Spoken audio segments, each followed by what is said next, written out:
राजस्थान का एकीकरण। राजस्थान के एकीकरण को 7 चरणों में बांटा गया है। आइए देखते हैं पहला चरण 18 मार्च 1948।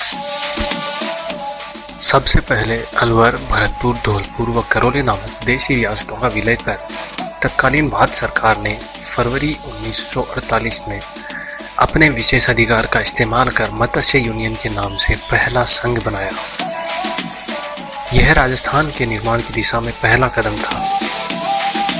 इसमें अलवर व भरतपुर पर आरोप था कि उनके शासक राष्ट्र विरोधी गतिविधियों में शामिल थे।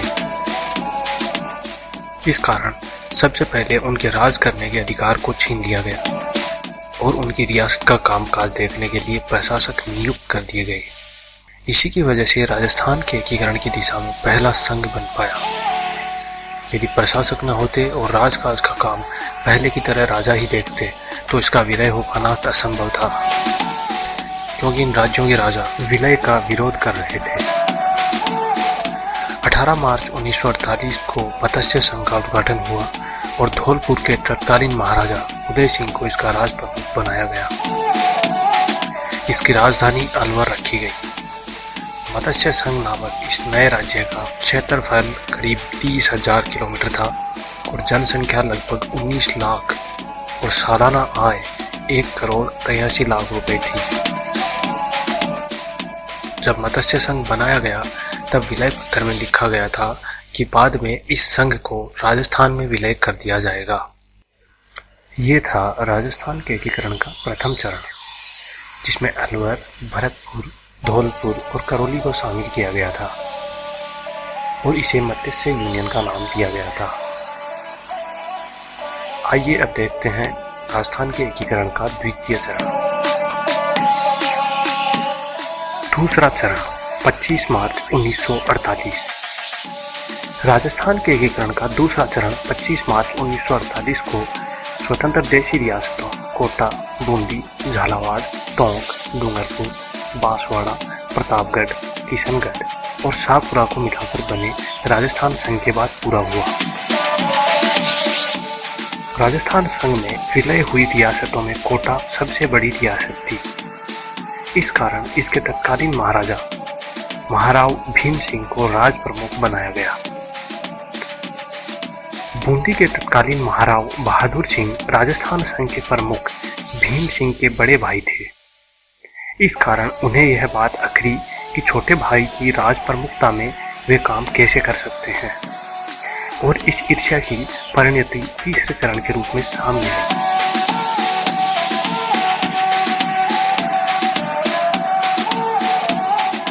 तीसरा चरण 18 अप्रैल 1948।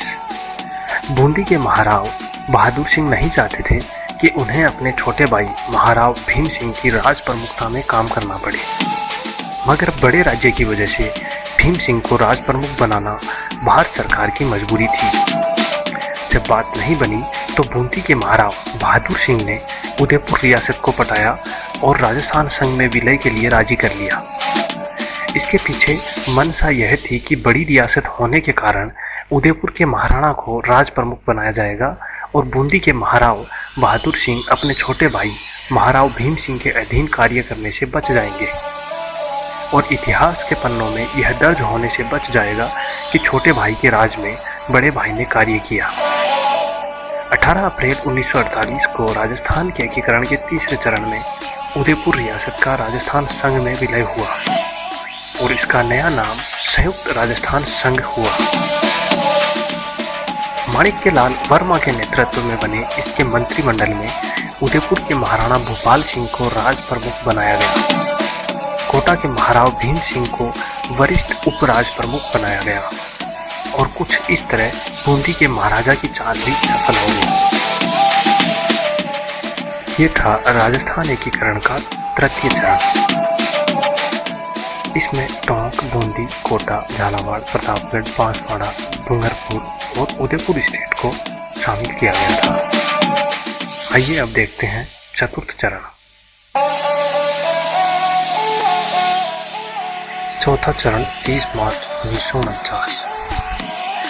इससे पहले बने संयुक्त राजस्थान संघ के निर्माण के बाद तत्कालीन भारत सरकार ने अपना ध्यान देशी रियासतों जोधपुर, जयपुर, जैसलमेर और बीकानेर पर केंद्रित किया और इसमें सफलता भी हासिल की। इन चारों रियासतों का विलय करवाकर तत्कालीन भारत सरकार ने 30 मार्च 1949 को बृहत्तर राजस्थान संघ का निर्माण किया, जिसका उद्घाटन भारत सरकार के तत्कालीन रियासती और गृह मंत्री सरदार वल्लभ भाई पटेल ने किया था। बीकानेर रियासत ने सर्वप्रथम भारत में विलय किया। यही 30 मार्च आज राजस्थान की स्थापना का दिन माना जाता है। इस कारण इस दिन को हर साल राजस्थान दिवस के रूप में मनाया जाता है।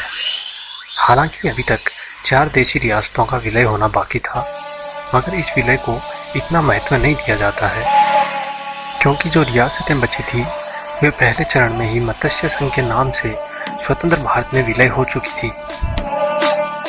अलवर, भरतपुर, धौलपुर व करौली नामक इन रियासतों पर भारत सरकार का ही आधिपत्य था।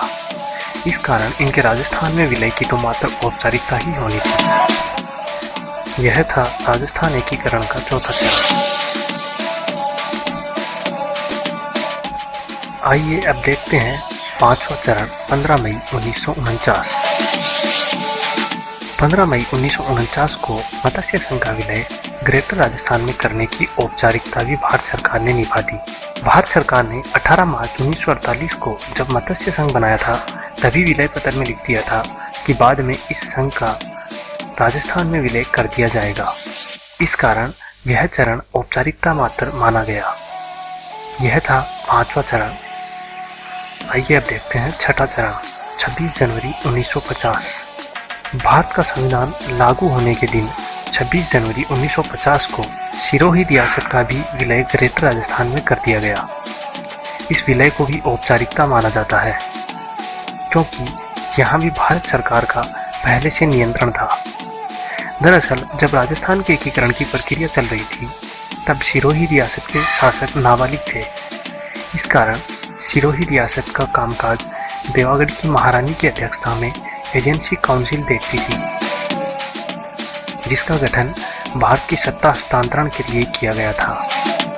सिरोही रियासत के एक हिस्से आबू देलवाड़ा को लेकर विवाद के कारण इस चरण में आबू देलवाड़ा तहसील को बंबई और शेष रियासत का विलय राजस्थान में कर दिया गया। यह था राजस्थान एकीकरण का 6वां चरण। आइए अब देखते हैं राजस्थान एकीकरण का 7वां और अंतिम चरण। 7वां चरण 1 नवंबर 1956। अब तक अलग चल रहे आबू देलवाड़ा तहसील को राजस्थान के लोग खोना नहीं चाहते थे, क्योंकि इसी तहसील में राजस्थान का कश्मीर कहा जाने वाला आबू पर्वत भी आता था। दूसरे राजस्थानी बच चुके सिरोही वासियों के रिश्तेदार और कईयों की तो जमीन भी दूसरे राज्य में जा चुकी थी। आंदोलन हो रहे थे। आंदोलनकारियों के जायज कारण को भारत सरकार को मानना पड़ा और आबू देलवाड़ा तहसील का भी राजस्थान में विलय कर दिया गया। इस चरण में कुछ भाग इधर उधर कर भौगोलिक और सामाजिक त्रुटि को भी सुधारा गया। इसके तहत मध्य प्रदेश में शामिल हो चुके सुनेल थापा क्षेत्र को राजस्थान में मिलाया गया और झालावाड़ जिले के उप जिला सिरनौज को मध्य प्रदेश को दे दिया गया। ये था राजस्थान एकीकरण का अंतिम चरण। इसी के साथ आज के राजस्थान का निर्माण पूरा हुआ था, जो राजस्थान के इतिहास का एक अति महत्वपूर्ण कार्य था और 1 नवंबर 1956 को राज प्रमुख का पद समाप्त कर राज्यपाल का पद सर्जित कर दिया गया।